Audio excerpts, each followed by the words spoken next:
마지막으로 이제 네. 국민의힘 내부 분위기 좀 짚어보도록 하겠습니다.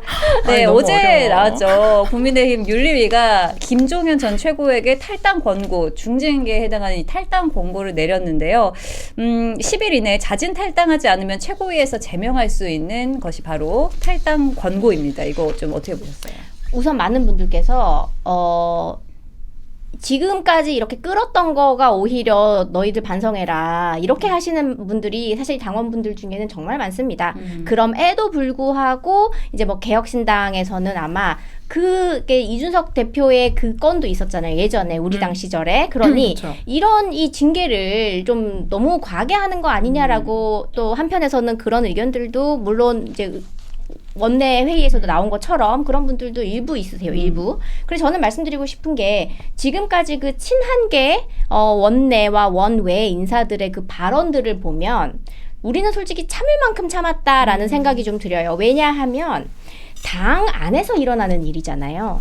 근데 자유롭게 그냥 무당으로 당이 없이 무당 아니고 당이 없이 소속이 없이 정치 당의 소속 없이 그렇죠. 당의 소속이 없이 정치를 평론하면서 국민의힘을 비방하거나 비판하는 것은 우리는 뭐 언론의 자유가 있기 때문에 발언의 자유가 있기 때문에 그거는 얼마든지 표현의 가능해요. 자유. 그런데 당협위원장직을 맡거나 혹은 전 당대표였거나 당에서 조직부총장을 맡았거나 이렇게 당에서 지도부에 있거나 당원들을 우리가 이 조직을 관리를 하는 분들이 이런 외부 방송에 나가서 현 지도부를 끌어내려야 된다. 혹은 뭐 말도 안 되는 그런 표현들을 써가지고 뭐 무슨 한줌따리 뭐 이런 표현까지 쓰면서 비하를 하는 비판을 하는 것들은 이거는 진즉에 사실은 윤리위에 회부를 했어야 되는데 윤리위원장이 늦게 뽑혔기 때문에 지금까지 이르게 된 거다라고 말씀을 드리는 것이 더 맞는 것 같아요. 정말 그렇게 발언의 자유를 얻고 싶으시면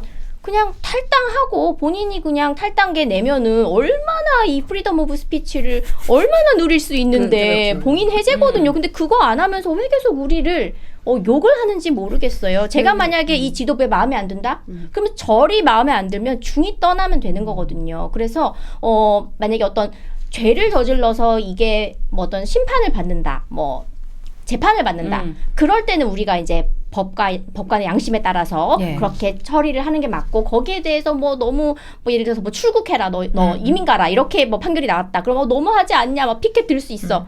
근데 이거는 정당 안에서 일어나는 일이란 말이에요. 그냥 우리 당이 아니면은 그냥 관심 끄셔도 된다. 그래서 그렇게 궁금한 게 내부일이 내부일이라 그런지 혹시 아까 제가 원전 이야기할 때 이렇게 네 맞아요. 굉장히 나 지금 열변을 토하면서 온도가 올라오고 이렇게 더워요.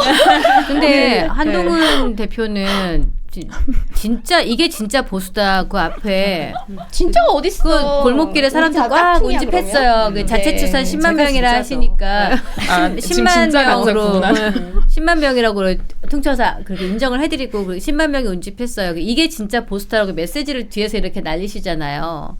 그 추운데 어르신들 나와 계시는데 와서 인사도 안 하고 그래서 이게 진짜 뭐가 진짜 보수인지 한번 제가 만날 기회가 있으면 여쭤보고 싶은 게 있어. 뭐가 진짜 보수인지. 저도 질문이 있어요 대변인한테. 그러니까 만약에 이제 탈당 권고를 했잖아요. 네. 근데 본인이 탈당을 안 해요. 그럼 어떻게 되는 거예요? 그게 이제 이 규율에 따라서 열흘 그쵸. 지나면 자동 제명이 되는 거라서 그냥 나가라는 그렇지 얘기예요. 나가라. 네, 자동 나가라. 나가라라는 나가라는 그런 거죠. 판결입니다. 네.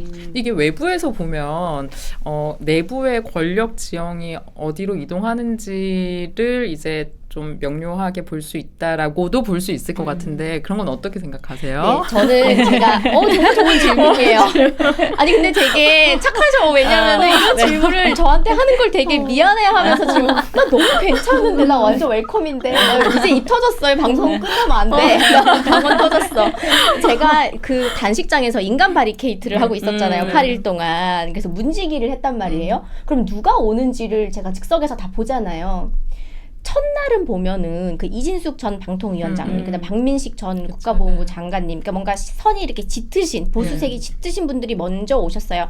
이진숙 위원장님은 그날 아침에 저랑 같이 피켓 시위를 헌재 앞에서 했단 말이에요. 하고 대표 걱정된다, 응원해주러 가야 된다고 바로 가신 거였거든요. 나는 그 막 이렇게 추석 연휴 시작할 때 막 집에서 집에 예전에는 추석 뭐 이런 명절 때는 일부러 가족들하고 시간 보내고 그 이후에 뭐 이렇게 하는데 수사를 진행하고. 뭐 그럼요. 근데 그거 얼마나- 가처분 신청 지금 100일 지났는데도 안 헌재에서 했죠. 안 하고 있어요. 그러니까. 네, 이거는 선택적 정의거든요. 그쵸. 그래서 그걸 이제 규탄하는 시위를 하러 이제 저도 참여를 했었고, 끝나고 바로 이제 대표의 단식장을 방문을 네. 했고, 그 다음에 일반 국민들이 일일이 다 출입증 써가지고 와서 방문하고, 근데 이틀째는 이제 개혁신당의 천하람 의원이 이제 필리버스터를 끝나고 이제 방문을 했고, 그건 이제 첫날은 필리버스터 하고 있었으니까. 그렇죠. 예, 예. 그러고 나서 3일까지만 해도 딱 봐도 그냥 우리 쪽인 사람들이 왔어요. 근데 4일째부터 그때 일요일이었는데 전국의 지자체장 그냥 서울, 대전, 대구, 부산 막 다 찍고. 찍고 그분들이 다 온 거예요. 그러면서 이때부터 기류가 좀 바뀌었다. 왜냐하면 지자체장, 현직 지자체장 분들이 와서 단식장에서 격려를 해주고 간다는 것은 지방선거까지 이 장동혁 체제가 가겠다. 갈 거다. 갈 거다라는 거거든요. 네, 왜냐면 바뀔 위험이 있다? 지방선거 그건 섣불리 하기 때까지 어려워요. 장동혁 체제 가는 거는 괜찮은데 지선을 이겨야 되잖아요. 이길 그렇죠. 수 있는 전략이 이번에 박근혜 대통령의 방문으로 되는 것이 좀 많이 아쉬웠어요. 근데 그게 박근혜 대통령의 방문으로 된다. 이게 약속 대련이나 이런 얘기들을 많이 하시던데, 결론부터 말씀드리면 약속 대련이 아니었어요. 그걸 제가 왜 아냐면은, 그날 오전 11시에 원래는, 그 홍익표 신 이제 이번에 취임한 정무수석이 예방하겠다라는 이야기가 돌고 있었잖아요. 그래서 저희가 이제 언제 오나 하고 있는데 갑자기 우리가 인간 바리케이트를 치고 있었는데 그거를 빨간색 VIP용 이런 영화제 막 시사회 이런데 막 백상예술대상 막 이런데 나오는 그런 걸로 바꾸기 시작하는 거예요. 그러더니 저보고 대변인단 뒤로 조금 더 대형을 넓혀달라. 그래가지고 왜 누가 오지? 근데 청와대에서 온다 그러면은 소금을 준비해야지 왜 빨간 걸 치나 이렇게 하고 있었는데 이거 저의 생각, 저의 생각입니다. 매일신문의 생각이 아니에요. 또 보호해야 돼. 네, 근데 딱 20분 전에 박근혜 대통령 온다고 그때 모두가 알았거든요. 그래서 이건 약속 대련이 아니었고 유영하 의원이 대구시장 출마하려고 박근혜 대통령을 이용했다라는 그런 이야기들을 몇몇 정치평론가 분들이 말씀을 하셨는데 그쵸. 저는 정치가 왜 이래라는 생각이 들었어요. 왜냐하면 이 단식장에 그 언론사의 카메라들이 쫙 라이브로 생중계를 하고 있다가 6시 전후 되면 다 퇴근을 해요. 이제 대표가 또 뭐 이제 잠도 자야 되고 뭐 이렇게 하니까 불을 끄거든요. 로텐더 홀에. 그러니까 다들 이제 가세요 하고 나면은 그 어둑어둑할 때 유영하 의원이 단식 3일차였나 4일차부터 저쪽 반대편, 그러니까 로텐더 홀이 꽤 크잖아요. 저쪽 구석에 의자를 딱 놓고 서너 시간씩 앉아가지고 대표의 단식 모습을 멀리서 계속 지켜봤어요. 그거를 매일. 그러니까 이게 사람이 감동을 했고 이게 진심이 전해졌다라는 신호인 거거든요. 만약에 정말 쇼를 하고 싶다. 나 장동혁 호에 올라탔어 이러려면 대낮에 오죠. 근데 카메라 꺼지고 그거를 3일 이상 왔단 말이에요. 그래서 저는 솔직히 마지막에는 설마 오시려나? 라는 생각을 했어요. 근데 정말로 그렇게 오셨고, 근데 이건 약속 대련은 아니었고, 사실 출구 전략이 무엇이었냐라고 질문 많이 하시는데, 출구 전략이 없는 게 출구 전략이었어요. 그래서 찾아오셨는데 사실 그래도 출구 전략은 민주당에서 만들어줬어요. 만들어줬어요. 그렇죠. 청와대에서 만들어줬어요. 맞아요. 근데 거기 뭐 민주당은 민주당대로 그냥 흘러가 버리고 그 남은 힘들게 굶고 있는데 뭐 합당 발표하고 이러니까 그렇죠. 완전 김이 빠진 상태가 된 거는 얼마나 맞고요. 조롱을 했어요. 근데 저는 좀 개혁신당에 좀 부탁을 드리고 싶은 게 있어요. 함께 단식 투쟁하겠다 했는데 일단 실기했어. 7일차에 왔단 말이에요. 그리고 장동혁 대표의 단식은 끝났고 병원에 입원을 했어. 그럼 남은 우리는 무엇을 해야 되는가? 이 특검법이 장동혁 혼자 살자고 추진한 게 아니란 말이에요. 얼마나 이게 위험한 사안이고 정말 지독한 사안입니까? 그렇다면 우리가 대여 투쟁을 함께 하겠다라고 했으면 대표가 몸을 갈아 넣었어. 그러면 개혁신당은 어떤 기발하고도 임팩트 있는 카드를 가지고 국민들에게 이 쌍특검의 관철을 위한 메시지를 낼 것인가? 전 너무 지금 기대하고 있는데 아직 나온 게 없단 말이에요. 그래서 저는 이준석 대표의 이런 말이 지금 박근혜 대통령을 왜 카드로 그러니까 왜 단식을 당황스러운 끝냈냐라고 거예요. 하는 게 말무리가. 본인들의 롤이 없어지다 보니까 그래요. 좀 아쉬운 마음에 나온 발언이었지 않나라는 생각이 드는 거예요. 그래서 실제로 하셔야 될 것은 이제 앞으로 이런 특검하고 그리고 우리가 아까 얘기했잖아요. 야당으로서의 역할을 하기 위해서 노력을 해줘야 하는 것인데 뭐 박근혜 대통령 퀴즈가 왜 박근혜 대통령 카드를 썼냐라고 하는 거는 전 좀 예의에 어긋나는 일이었다라고 판단합니다. 그런데 그 박근혜 대통령을 뭐 다르게 서운하게 만들려고 하는 그런 발언은 전혀 아니고 뭐냐면은 낡은 풍차로 물기를 바꿀 수는 없잖아요. 그래서 지나간 건 지나간 거고 뭐 지금 계엄 정국에 비해서 노무현 박근혜 대통령은 아주 뭐 별거 아닌 걸 가지고 탄핵을 당한 사례밖에는 안 돼서 좀 안타깝기는 한데 지금 상황까지 와 보니까 그렇긴 한데 그 지나간 그래도 탄핵을 당한 대통령을 모시고 오면서 마지막에 그러니까 자리에서 그만 일어나시고 식사하셔야죠 하니까 네 바로 그렇게 하겠습니다 이렇게 하니까 뭔가 좀 고뇌하고 자꾸가 언제 네 이렇게 하는 아니 얘야 네, 와서 밥 먹어라 그러겠습니다. 이런 게 아니었다니까요. 그러니까 이제 몸을 추스리시고 하셔야 됩니다라고 이야기를 곱게 하셨잖아요. 근데 그 너무 바로 그냥 조금만 고뇌하는 어떤 그런 모습을 조금만 하는 것처럼 보여요. 아니 왜냐면 고뇌했어? 아니 근데 좀 저는 울었잖아. 지금 말씀드리고 싶은 게 그냥 쉽게 온 발걸음이 아닌 거를 우리가 좀 이해를 해야 돼요. 왜냐면 탄핵 당했고 엄청난 그 이게 대외 핍박을 다 뭐 받았고 국회가 트라우마가 국회를- 있다 그러는 거죠. 그럼요. 그분은. 왜냐면 지금 윤 전 대통령 취임식 때 국회 그 경내 밖에 그러니까 앞에 한번 오신 게 전부였지 경내로 들어온 건 10년 만에 처음인데 이게 얼마나 어려운 발걸음이죠. 왜냐면 뭐 전 남자친구랑 이별 장소 혹시 뭐 기억들 하세요? 그럼 거기 안 지나가고 싶잖아요. 어떤 분은 군대에 있었던 그 지역으로는 뭐 이렇게 뭐 배변 활동도 안 한다 뭐 이런 남자들의 농담 있잖아. 예를 들어 강원도 철원에서 군 생활했다. 그럼 나는 그쪽으로 뭐 안 한다 뭐 이런 농담. 그리고 제가 나만 이상하게 했어. 박근혜 대통령 뭘 안 할까? 뭘 안 하지? 잘 아는데 네. 그렇게 그냥 어떤 쇼를 위해서 이렇게 대구에서 서울까지 오실 수 있는 맞아. 분이 그러니까 아니에요. 진심이 왜냐면 이거예요. 오랜 수감 생활을 하시면서 본인 건강도 안 좋아지셨고 네. 그리고 사실 이제 연세도 많이 드셨고 본인이 이제 정치에 크게 관여하고 싶으신 생각이 없으신 분이란 말이에요. 근데 이렇게 큰 결단을 하셨던 거는 와가지고 내가 어떤 그림을 만들고 쇼를 하겠다 이런 게 아니고 예. 진심으로 이 사람이 너무 걱정되니 내가 가서 한번 인사를 격려를 하고 싶다 이런 의미셨을 거예요. 제가 아는 그래서- 박근혜 대통령은 그래요. 네. 지금 그 말씀하시는 것도 충분히 이해가 되고 그 뭐냐면 이런 게 있어요. 사람이 정의로운 것도 중요한데 정의로워 보이는 것도 중요하다는 거예요. 내 속에 가득하게 진심이 막 있어.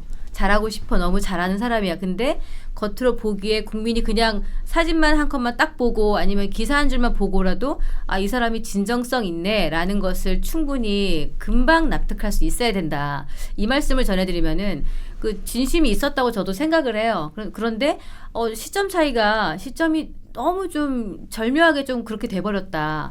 그리고 이준석 대표 아까 말씀을 하셔가지고 이준석 대표 같은 경우에는 그 특검 공조 같이 하자 전격적으로 뭐 국힘 당사 그 사무실 방문하고 이러면서 되게 새로웠을 거예요. 본인도 개혁신당 대표로서 있다가 국힘에 본인이 대표로 있던 사무실에 가서 그 옆에 그 투샷이 나오게 한다는 게 되게 새로운 일이었고 그 도전이었는데 그걸 하고 나서 본인은 출장을 간 사이에 갑자기 한동훈 제명 발표하고 갑자기 단식이 들어가니까 이준석 대표는 되게 당황스러운 거예요. 본인 일정이 쫙 있는데 그래도 앞당겨서 이렇게 들어와가지고 만났잖아요. 만나고 바로 또 뭐 그 다음 날인가 대통령님 오셔가지고 이렇게 면회하고 하시는 모습을 보니까 이게 뭔가 시점이 조금 교묘하기 좀 안타깝다. 그래서 이분들이 뭐 뒤에서 짜고 어떻게 했다 이런 것보다 그렇죠. 국민들 보시기에 그냥 한눈에 납득하기에 조금은 시차를 두고 했었어야 되는데 이게 조금 그게 순서가 너무 아쉬워요. 근데 정치인은 살아있는 생물이라고 하잖아요. 저희가 다 기획하고 그 기획한 대로 흘러갈 수가 없는 거예요. 이준석 대표의 그 예방도 그랬고 유승민 대표의 예방도 그랬고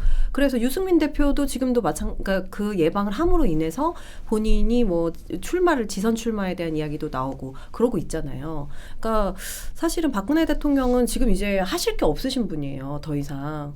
대통령까지 하셨고 탄핵도 당하셨고 근데 그런 뭐 어떤 정치적인 목적을 가지고 오신 게 아니고 아마 제가 그냥 정황을 말씀해 주시니 들어봤을 때 유영아 의원을 통해서 지금 상황을 전달을 받으셨고 맞아요. 지금 몸이 많이 안 좋으니 지금 가서 좀 하실 말씀이 있으시면 지금이라도 격려를 하셔야 된다라는 의견을 그때 받지 않으셨나라고 네, 생각합니다. 그러니까 단식 이후에 이 대여 투쟁을 하고 당을 재건하는 것에 더 힘써달라라는 그런 메시지였기 때문에 알겠습니다라고 한 걸로 저는 그렇게 근데 이해를 사실 하고 있습니다. 저는 지금 국민의힘에 물어보고 싶은 게 아직 있거든요. 근데 이게 화제가 전환이 돼버려가지고 물어보세요. 네. 얼른 네, 마지막 물어보고 질문으로 그러니까 지금 사실은 물어보세요. 김종혁 전 최고가 제명 수순에 들어간 거잖아요. 네. 그러면 이제 민주당이 제명을 한 의원들을 한번 저희가 되짚어 보자고요. 그랬을 때 뭐 이춘석도 제명을 했고 그리고 강선우도 제명을 했고 그러니까 뭐 어떤 특정 큰 사안이 있어. 그러니까 잘못된 문제가 있어서 법적 처벌을 했을 때 뭐 경찰 수사를 앞두고 있을 때 민주당에 타격이 될 것 같다라고 했을 때 이제 제명을 했단 말이죠. 김병기 의원도 그렇고. 근데 과연 이 김종혁 최고가 제명이 될 만한 사안인가라는 저는 좀 고민이 되는 게 김종혁 최고위원은 중앙일보에서 쭉 오래 커온 사람이에요. 그래서 언론인으로서 본인이 해야 될 말과 하지 말아야 될 말에 대해서 명확히 아시는 분이에요. 근데 저는 그 정도의 이야기는 어느 정도는 할 수도 있다라고 판단을 하거든요. 물론 김종혁 최고가 하신 말을 제가 다 모르기 때문에 이렇게 얘기를 할 수도 있는데 과연 그 김종혁 최고가 제명을 당할 일을 한 것인가라는 생각이 저는 조금은 듭니다. 그러니까 정당으로서 어떤 이제 우리가 같이 한 가지 핵심 가치는 모두 같겠지만 생각하는 방향은 다를 수 있잖아요. 네. 그래서 그거를 같이 담아내야지 앞으로 우리가 뭔가를 큰 일을 더 도모할 수가 있을 텐데 이렇게 이 얘기가 마음에 안 든다고 해서 제명을 하게 된다면 앞으로 다른 사람들은 당에서 어떤 이야기를 자유롭게 할 수 있을 것인가라는 우려가 좀 있거든요. 저 비슷한 걸로 같이 질문을 좀 드릴게요. 지금 기자회견 거의 당 대표 수준으로 질문을 받아요. 제가 적어왔어요. 그러니까 당무감사위원회가 그전에는 당원권 정지 2년을 했어요. 그런데 이번에는 더 높은 수위가 된 거거든요. 그러니까는 이게 저는 의문이 되는 거죠. 그러니까 어떤 기준에서 갑자기 그러니까 이게 왜 달라졌는가 그리고 왜 수위가 더 높아졌는가 그러니까 정당의 징계나 이런 건 사실 메시지예요. 그런데 이런 수위의 변화나 기준이 갑자기 무엇이 달라졌고 왜 어떻게 달라졌는지를 모르면 좀 혼란스러울 수 있을 것 같아요. 네, 그래서 사실은 저 같은 의문이긴 했거든요. 사실은 지금 장동혁 대표가 저는 당식 전과 단식 후로 나뉜다고 생각하거든요. 그러니까 지금 정치의 중심에 서 있는 건 이제 장동혁 대표예요. 그래서 이제 리더의 포용력을 한번 이제 보여줘야 될 때가 아닌가라는 의견을 좀 드리고 싶은 거죠. 네. 네, 우선 그 형이 왜 더 높아졌냐에 대해서는 이 윤리위 당무감사위에서 권고를 해서 윤리위로 넘어갔을 때 윤리위 위원들의 명단은 원래 비공개인데 이것을 의도적으로 유출을 했습니다. 예, 그게 지금 사실 커요. 그리고 유출을 한 사람이 누구인지 우리가 대충 특정할 수 있습니다. 왜냐하면 그 회의 자료는 이렇게 당일날 바로 줬다가 다시 걷어가는 거 아시잖아요. 그러면 2인 1조든 3인 1조든 이름을 뭐 7명이고 9명이면은 위에 3명 맡아, 밑에 4명 맡아 외웠어요. 왜 그걸 그렇게 생각하느냐? 왜냐면 이름만 외워가지고 되는 게 아니에요. 동명이인이 많기 때문에. 그러면은 어디 소속이고 어떤 일을 했는지 양력까지 외워야지 그 사람 뒷조사가 가능합니다. 그리고 이게 발표가 되고 수시간도 안 돼가지고 바로 속보가 떴잖아요. 그 사람들이 뒷조사가 다 들어갔어요. 네. 그러니까 이걸 유포하는 자체도 이 당원당규 위반이 되는 거예요. 그리고 그걸 가지고 방송에 나가서 이 사람이 뭐 신천지에 뭐를 했네, 그 다음에 뭐 요양병원 뭐 김여사와 뭐 관련이 있네, 뭐 그 다음에 JMS였나요? 그런 사실이 아닌 것들까지 섞어지게를 해가지고 엄청나게 비방을 했단 말이에요. 그럼 윤리위원들에게 해를 가한 거예요. 그것 때문에 더 심하게 나온 거거든요. 그래서 그 부분은 저는 맞다고 생각을 해요. 이후에 터진 죄까지 다 물은 거죠. 그건 맞는 거예요. 윤리위 당원당규 위반, 정면 위반이에요. 그리고 좀 과하지 않냐라고 생각을 하시면은 우리 윤석열 전 그 정부 때를 좀 생각을 해보시면은 의대 증원이든 여러 가지 우리가 개혁 이슈들이 있었잖아요. 정책 이슈들이. 그때 당이 서포트를 해주기가 어려웠던 구조였습니다. 당이 반대의 이야기를 했었기 때문에. 그죠? 그리고 또 지난 총선에 보면은 대통령이 사실 여당 프리미엄을 좀 주려고 민생 투어를 했는데 민생 투어 날짜가 참 공교롭게 또 이제 뭐 전통장을 다니면서 네 아시죠? 기억나시죠? 네 이게 예를 들어서 지방선거 때 생각해 보시고 그리고 이후를 또 생각해 보세요. 당을 너무 멀리까지 봐야 된단 말이에요. 이번 대선 때도 윤석열과 떨거지들 이런 발언하고 뭐 이름이 안 적힌 티셔츠를 입고 이런 것까지 이러면서 내부 총질을 했단 말이에요. 대선판에. 그런 것들을 생각해 보면 같이 가서 얻을 수 있는 것과 과감히 결별하고 다시 일으켜서 당을 재건할 때의 이 손익계산서를 좀 따져본 거죠. 그랬을 때 이게 더 옳다라는 판단인 거지 감정적으로 니네 나가라 뭐 방 빼라 이런 이야기는 아닙니다. 치밀하게 계산을 했고 그것 때문에 우리가 이 원내 회의에서도 뭐 정말 치열한 토론이 이루어졌고 그런데 지금 보면 어제 송원석 원내대표의 그 발언에서 알 수 있다시피 여러 가지 의견이 오간 건 맞지만 대부분은 그게 맞다. 네, 빨리 정리하고 가는 것이 맞다라는 쪽으로 중지가 모아졌다라는 이야기가 나온 거죠. 그러니까 네. 지금 한동훈 전 대표에 대한 여론이 사실은 안 좋거든요, 많이. 그러니까 저는 그 이제 마지막 타이밍을 지나왔다고 생각을 해요. 한동훈 대표가 이제 장동혁 대표 단식 때 가서 한번 손을 내미는 모습을 보여줬으면 이제 다시 한번 이제 당에서 중요한 역할을 할 수 있는 기회가 생겼을 수 있을 거라고 생각하는데 이제는 이제 주차도 안 했으니까. 모든 기회는 저는 다 날아갔다라고 생각을 함에도 그래도 어느 정도 지방선거를 앞둔 시점에서 당이 좀 화합하는 모습을 보여줬어야 되지 않나라는 아쉬운 마음에 들었던 건데 뭐 좀 이해도 되는 바가 있습니다. 네.